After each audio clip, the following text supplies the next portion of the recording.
So, how do you change the image of the deck in Magic the Gathering Arena? That is pretty easy. If you go here and hover here with your mouse, it will tell you. You can drag a card here and it will change the image of the deck. And I will do it right now.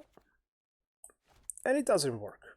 Why it doesn't work? There is currently a bug in Magic the Gathering Arena, and it has been happening for a few months in a strong way, but also a few years, I'm reading, and it just does not work in many situations.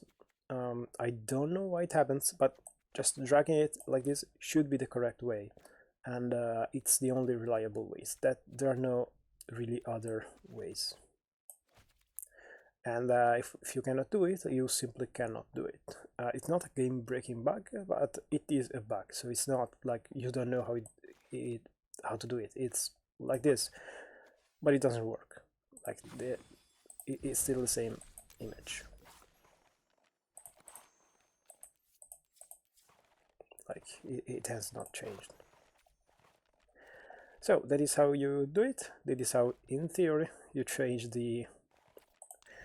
uh, the image deck, but it's currently not working.